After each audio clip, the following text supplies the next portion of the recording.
दांत वाले पहाड़ी शेर का भयानक चेहरा और गर्दन के नीचे एक हाथ कटार थामे हुए, सुनहरे संतरे जैसे गोलाकार आकार के धातु के बने चक्र पे वान ने इसी छवि को देखा था। अब इस तमगे का अर्थ जानने से पहले ये जान लेते हैं कि आखिर ये आत्मा डॉक्टर न्यूटन के पास आई क्यों थी, क्योंकि बेवजह तो कोई नहीं आता। जरूर इनके वर्तमान जीवन में कुछ न कुछ समस्या रही होगी, तभी इन्होंने रिग्रेशन का रास्ता चुना। अब हुआ ये था कि डॉक्टर न्यूटन के पास आने से 2 साल पहले इनका भाई तेज गाड़ी चलाने की वजह से एक एक्सीडेंट में मारा गया था। उस समय उसकी आयु 39 वर्ष की थी। अब माध्यम के दिमाग में एक अजीब सा फितूर बैठ गया था, कह लीजिए कि डर बैठ गया था। वो भयभीत थी इससे कि कहीं वो भी न मर जाए, और भयभीत होने का कारण था ये 39 नंबर, यानी कुछ दिनों में ये भी 39 की होने वाली थी। अब इन्हें लग रहा था कि 39 साल की उम्र में इनका भाई मारा गया, कहीं ऐसा न हो कि ये भी मर जाए।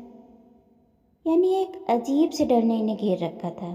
खैर, इनका रिग्रेशन शुरू हुआ, जिसमें इन्होंने गुर्जन के गले में एक धातु का चक्र देखा। कहीं न कहीं ये चक्र उन्हें कुछ याद दिलाने के लिए था, उनका पिछला जीवन जिसे वो भूल चुकी थी। अब पहले तो वान उस तमगे के करीब जाने में थोड़ा हिचकिचा रहा था कि पता नहीं गुर्जनों को ऐसा करना सही लगेगा भी या नहीं लगेगा। लेकिन फिर डॉक्टर न्यूटन के समझाने पर उसने हिम्मत जुटाई और तमगे के करीब गया, तो उसने देखा कि उसमें एक शेर बना हुआ था जिसके गले में एक कटार चुभी हुई थी। अब धीरे धीरे माध्यम को सब याद आता है। उसने बताया कि 1740 की बात है, जब वो उत्तरी अमेरिका में रहा करती थी। उस समय वो एक युवा भारतीय महिला थी। एक दिन उसके गांव के सभी पुरुष शिकार पे गए हुए थे और वो खुद भी अपने 2 बच्चों के साथ जंगल में कंद खोद रही थी।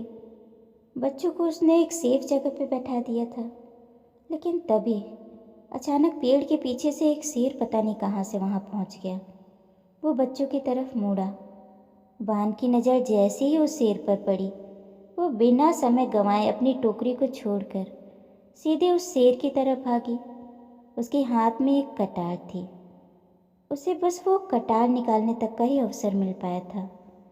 वो शेर की तरफ झपटी और शेर उसके ऊपर था, यानी शेर ने उसे मार दिया था। लेकिन एक कमाल का काम किया वान ने। मारे जाने से पहले उसने वो कटार शेर के गर्दन में गहराई तक घोंप दी। उसके पास बस एक मौका था, शेर उसे मारता इससे पहले वो शेर को मार देती। लेकिन वान ने अपने साहस का परिचय दिया और मरने से पहले उसने शेर के गले में कटार उतार दी, बहुत गहराई तक। शेर भी मारा गया, दोनों बच्चे बच गए थे। बाद में जब गांव के लोग आए तो उन्होंने उसे खोज निकाला, बच्चे भी सुरक्षित मिल गए उन्हें। अब डॉक्टर न्यूटन ने उससे पूछा कि आखिर ये घटना इस प्रतीक के जरिए तुम्हें दिखाया क्यों गया, मतलब कोई तो उद्देश्य रहा होगा। इस पर माध्यम ने कहा, ये सूचित करने के लिए कि मैंने साहस का प्रदर्शन किया है और मुझे दूसरी जिंदगियों के लिए इसका और अधिक उपयोग करना चाहिए। मतलब ये प्रतीक एक संदेश था कि वान अपने अंदर साहस के इस गुण को और अधिक बढ़ाए। साहस उस आत्मा की क्वालिटी थी जिसे वो भूल चुकी थी। आज उस पर डर हावी होता जा रहा था। ये तमगा उसकी क्षमता, उसकी साहस का प्रबल संदेश था और उसका ये गुण उसकी कई जिंदगियों से धीरे धीरे घटता जा रहा था। उसने अपना एक और पिछला जीवन देखा जिसमें वो 19वीं शताब्दी में थी। उसमें उसका शिकारी पति उसे और उसके 2 बच्चों को एक कोठरी में छोड़कर चला गया था। उस जगह का मौसम बहुत सर्द था, ठंड बहुत थी, लेकिन उसका पति बेचैन था। अपनी पारिवारिक जिम्मेदारियों से वो मुक्ति चाहता था। अब वान ने कहा कि अगर वो चाहती तो बर्फ से बचने वाले जूते पहनकर वो बस्ती तक जा सकती थी। शायद बस्ती से उसकी कोठरी दूर रही होगी। बस्ती तक पहुंचने का भोजन पानी था उसके पास, लेकिन वो बस ये सोचती रही कि भोजन खत्म होने तक उसका पति लौट आएगा। अपने पति के लौट आने की आस में वो जीती रही और प्रयास का अपना वो समय गंवा दिया। अंत में ठंड और भूख से उन तीनों की मृत्यु हो गई। वो चाहते तो इंतज़ार की जगह अपने प्रयास से अपनी और अपने दोनों बच्चों की ज़िंदगियां बचा सकती थी, लेकिन इस जीवन में भी उसमें कहीं न कहीं साहस की कमी देखने को मिली।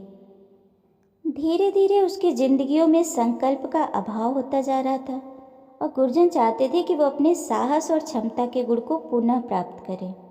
और हाँ, उसके इस वर्तमान जीवन का जो भाई था, जिसकी मृत्यु 39 वर्ष की आयु में कार एक्सीडेंट में हुई थी, वही उसके पिछले जीवन में, जो 19वीं शताब्दी में था, उसके शिकारी पति के रोल में था, जिसने उसे और उसके दोनों बच्चों को बहुत बर्फीली जगह पर मरने के लिए छोड़ दिया था, अपनी जिम्मेदारियों से मुख मोड़ लिया था, अपनी पत्नी और 2 बच्चों को कोठरी में अकेले छोड़कर चला गया था। उसके आज के जीवन में, यानी 20वीं शताब्दी में, वो आत्मा एक बिगड़ैल भाई के रूप में चली आई थी। ये वान के ही आत्मिक समूह की एक बेचैन आत्मा थी। यानी वान ने अपना 2 जीवन देखा, एक 17वीं शताब्दी का जिसमें उसने शेर को मार दिया था, दूसरा 19वीं शताब्दी में जिसमें उसका पति उसे कोठरी में छोड़कर चला जाता है, और तीसरा 20वीं शताब्दी में जो उसका वर्तमान जीवन है, यानी आज का समय। इन तीनों जीवनों की अगर समीक्षा कीजिए तो वान में हिम्मत की कमी बढ़ती जा रही थी। साहस की जगह डर ने ले ली थी। आज वो डर रही थी कि भाई की तरह कहीं मैं भी न मर जाऊं।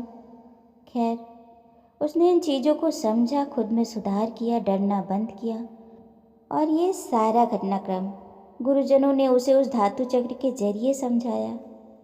यानी इन चिन्हों का गुरुजनों से कोई संबंध नहीं होता, बल्कि ये सामने आने वाली आत्मा को संदेश और प्रेरणा पहुंचाने के लिए होते हैं।